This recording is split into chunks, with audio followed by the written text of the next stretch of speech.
பாருங்கள், இதான் வந்து கோம்ப நாய். கோம்ப ஊர், இந்த ஊர் கோம்பையிலேருந்து இந்த நாய் இருக்குது. வெறித்தனமாக வேட்டையாடும். பாருங்கள், ஃபோர்ஸாக இருக்கும். நல்லா ட்ரைனிங் கொடுக்கணும்.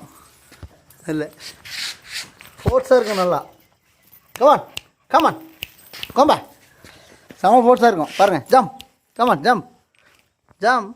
காலில் பயங்கரமாக பண்ணேன், இப்போ அமைதியாக இருக்கு. ஏதாவது பண்ணுட, அப்போ தான் உனக்கு கோம்பன்னு நம்புவாங்க. பாரு, பண்ணு.